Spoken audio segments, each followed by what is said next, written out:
నేను వేద ప్రమాణాలను ఎట్టి పరిస్థితుల్లోనూ అంగీకరించాను. నిర్బంధ విద్య, స్వదేశీ వస్తువుల వాడకం ప్రోత్సహించాలి.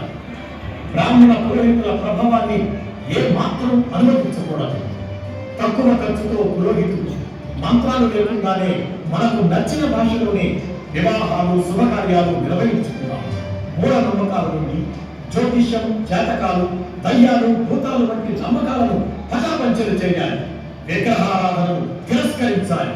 భగవంతుడిపై పితృభావం, తోటి మానవులపై సోదరభావం కలిగి ఉండాలి. న్యాయం, మతం స్వరూపాలు తెలియాలంటే మనం చదువుకోవాలి, పిల్లల్ని చదివించుకోవాలి. గ్రామీణ ప్రాంతాలు, రైతు సమూహాలే మన కార్యక్షేత్రాలు. మన ఆట, పాట, మాటలతో ప్రజల్ని చైతన్యపరచాలి. సత్య శోధనే మన కర్తవ్యం, నిత్య బోధనే అందుకు మన ఆయుధం. సత్య శోధకి సవాల్ వర్ధిల్లాలి, సత్య శోధకి సవాల్ వర్ధిల్లాలి. ఇంతకీ మీది ఏమతం? దేవుని మతం. దీని గురించి వాద వివాదాలు అనవసరం. సత్యం ఒక్కటే ప్రపంచంలో ఉన్న మతం. సత్యమే సాధన, అదే కర్తవ్యం. సత్యం అంటే మానవత్వమే, అదే మానవుని మతం.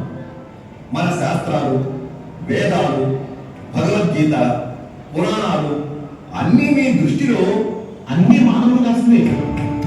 అందుకే అన్ని నిజాలు. వాళ్ళ వాళ్ళ ప్రయోజనాలను బట్టి కొందరు ప్రభుత్వం అక్కడక్కడ మార్చుకుంటూ పోయారు.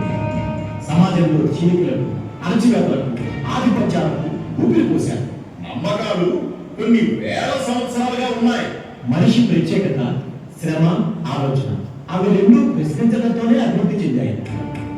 నమ్మకాల పేరుతో ప్రజల్ని మైకంలో ఉంచింది, నిలువబడి చేసింది, చేస్తోంది. దేవుని పేరు చెప్తే బ్రతికేవాడే. మానవ సేవ, మానవ సేవ ఏది ముఖ్యం? విధి నిర్వహణే నిజమైన దైవ పూజ. వృద్ధులు, అనాథలు, అంగవైకల్యం ఉన్న వారిని ఆదరించి అన్నం పెట్టడమే దైవారాధన. అదే నైవేద్యం. మనిషి కేంద్రం. ఏ సేవైనా మనిషి కోసమే. శూద్రులు, అతిశూద్రుల సమగ్ర వికాసం ఎలా సాధ్యం? సంస్కరణ పోరాటాలు అంబేద్కర్ వచ్చే నాటికి రాజకీయ రూపం దాల్చాయి. నిమ్న వర్గాలకు గుర్తింపు ఓటు వల్ల వచ్చింది.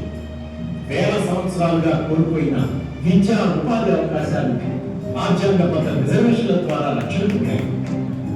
శూద్రులు బీసీలుగా, ఎంబీసీలుగా, అతిశూద్రులు ఎస్సీ, ఎస్టీలుగా పిలువబడుతున్నారు. బీసీ, ఎంబీసీల జనాభా లెక్క దశాబ్దాలు గడుస్తున్న పేదాల ప్రశ్నలా విక్రిస్తూనే ఉంది. ఎవరు ఎంతో తెలిస్తేనే కదా, ఎవరు ఎలా ఉన్నారో తెలిస్తేనే కదా ఏ వాటా అయినా, ఏ పోటీ అయినా. పాలకులు మారుతున్నారు, అణగారిన వర్గాల్లో మార్పు మాత్రం నత్తనాటిగానే ఉంది. మరి పరిష్కారం? మెరుగైన జీవితాలకై, సమానత్వానికై ఆర్థిక పోరాటం, ఆధిపత్యాలకు వ్యతిరేకంగా సామాజిక పోరాటం ఒకేసారి జరగాలి. ఆనాడు రైతుల కోసం, కార్మికుల కోసం ఆర్థిక పోరాటం, శూద్రులు, అతిశూద్రుల కోసం సామాజిక పోరాటం చేశారు. కాలంలో మార్పే తప్ప పోరాటంలో మార్పులు కాదు. సర్వమానవ సమానత్వం సాధించేదాకా ఒకటే దారి, అదే కోరుదారి, అదే చరిత్ర శాసనం.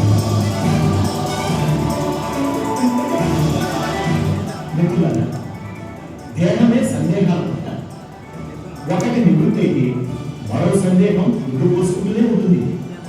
సందేహాలు తీర్చుకోండి, సందేహాస్పదులుగా మిగిలిపోకండి. జ్యోతిబా, ఒక మాట, నన్ను ఎప్పుడైనా పిలవండి, మీ నోటికి వచ్చినట్టు తిట్టండి. అందుకే చెప్తున్నా, వెళ్ళొస్తా, మళ్ళొస్తా.